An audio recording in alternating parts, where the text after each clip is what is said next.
Muy buenos días, ¿qué trajiste, Guillermo? Ay, vamos a ver. Guillermo Aguanari is also a Tikkun Indian, and he belongs to the Kokama tribe. Uy, está muy lindo. He talks about the reddish wood of the pau rosa like few people can, and he does it well. How much are they? ¿Cómo son? The 20s are 4,000, and the 15s are 3,000. 8, 6, 14. To make a dolphin, he spends an hour and charges 5 reais, or about 25 cents. He's indigenous and speaks perfect Spanish and Portuguese, and aside from his native language, he speaks Ticuna.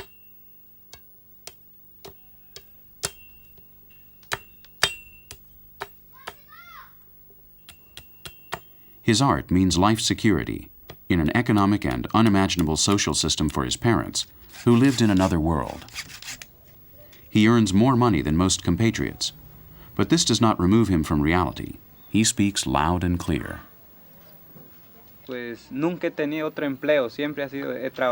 never done any other kind of work. I've always done this. I've done this since I was very young.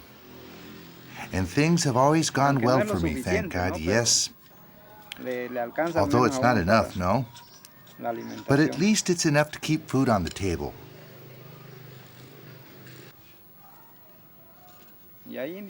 People here in the Amazons are very poor. They do without. They go hungry. They can't educate their children, all that.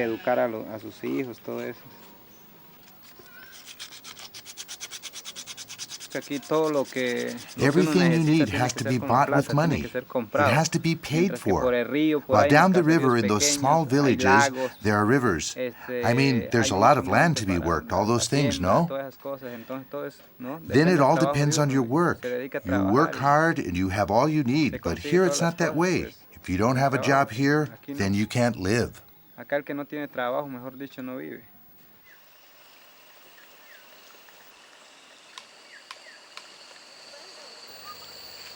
Guillermo knows what he's talking about. We understand him perfectly. Remember the Zoe? They live without money, in a family. No inequalities and an economy that is enough for them to be happy and which opens their horizons.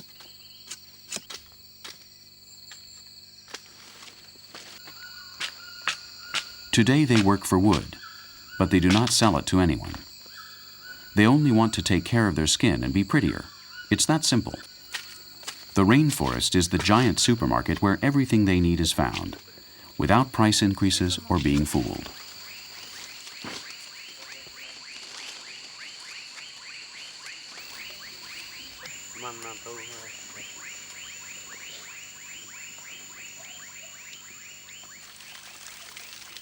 They make soap and sponges from the bark of a tree. Diluted in river water heated by the sun, the shuoi is a biodegradable and refreshing bath gel. Imagine the price of this product at the stores in our world. Peace has no price, and the Zoe don't want to lose it.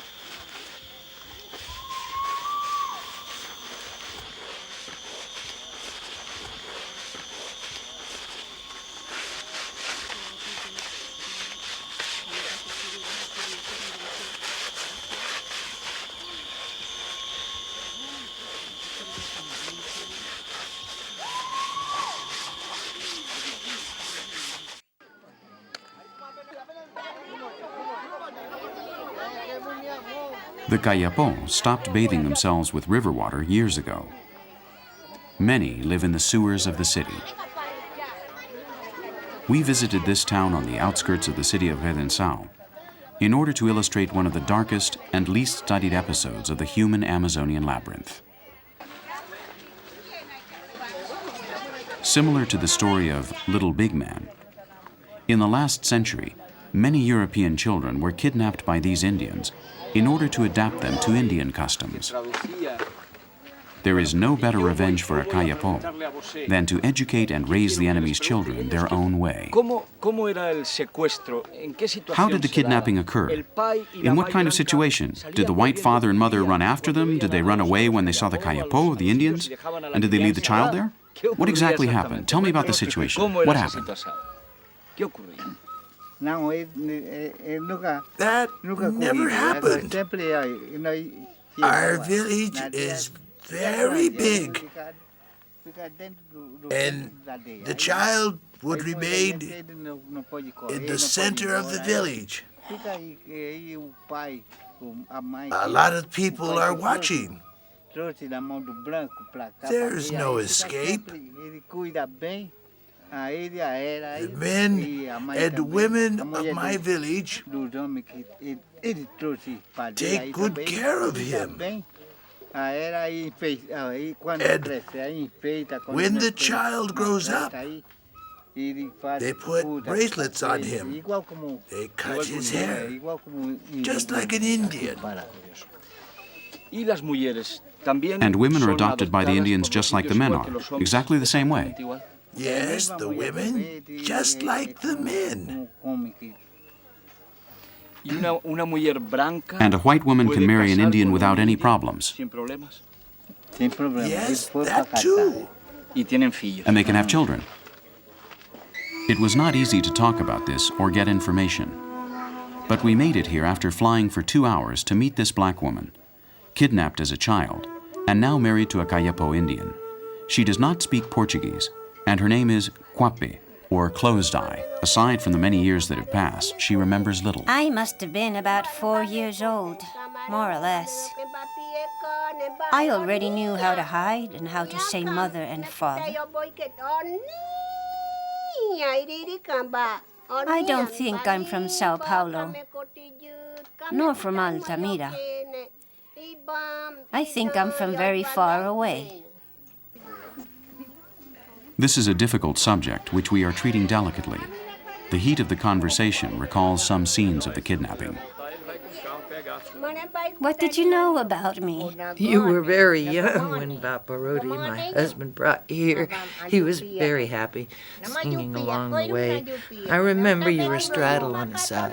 But it must have been a long journey. Did I cry a lot? You were very frightened, but we were very happy. There is no doubt that this little big woman is an authentic Kayapo Indian. To prove it, she has cooked us piabaña, a type of fish for her husband, wrapped in cassava and baked in banana leaves.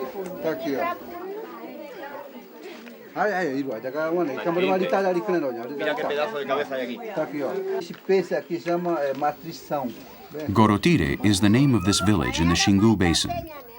But our research about kidnapped children doesn't end here.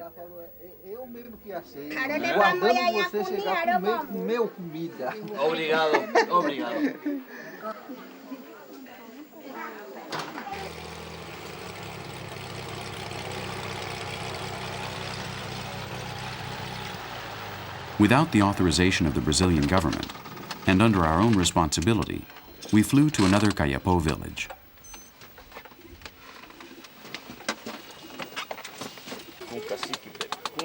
Major Dario Martin Ferreira, a personal friend of the Indians, attended us. He could not assure us that we would not be kidnapped during our visit.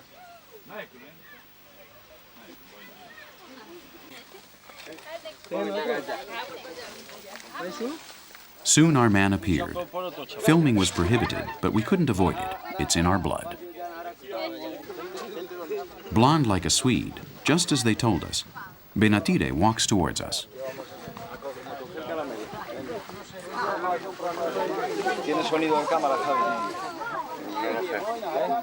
He's a freckly Kayapo chief with a very Nordic appearance.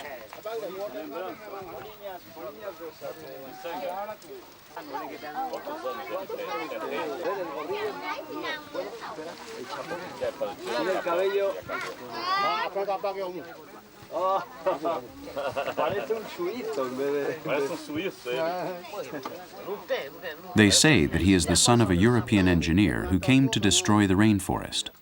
Who knows? He likes money, and he asked us for an astronomical amount to interview him. He arrived as a baby and has lived his entire life as an Indian, what he is today.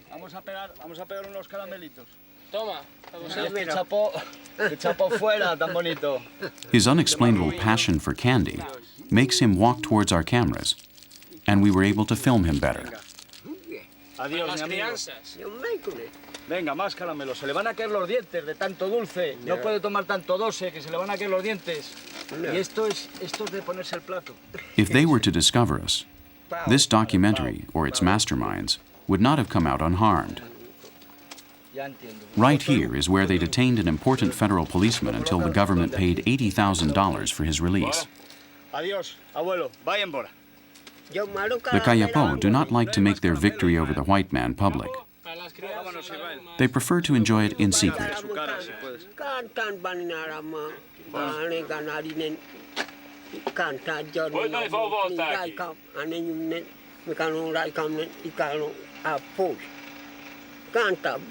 Benatire, blonde like a Swede, speaks and thinks in Kayapo.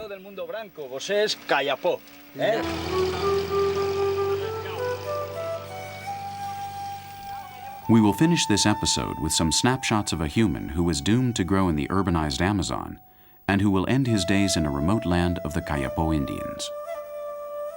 Remember, the rainforest defends itself.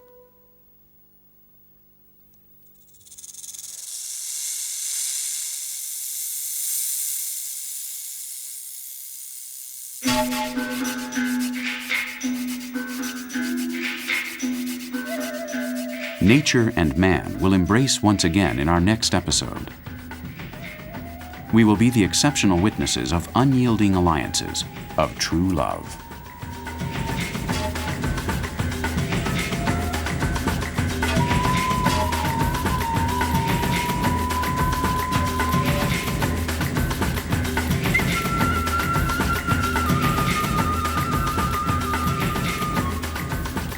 Passion felt by a naturalist who loves life and fights to defend the Amazon and its truths.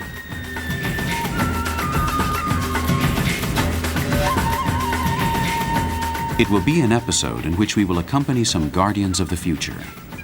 We're in time to protect what is left and study more to understand it.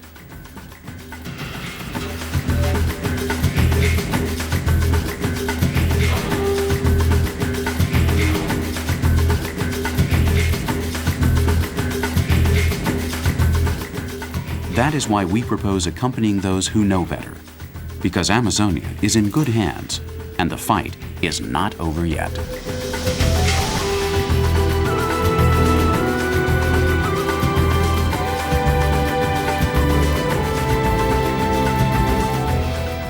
We will meet experts in animal life who are not willing to give up and who are fighting every day for a better world. Until next time.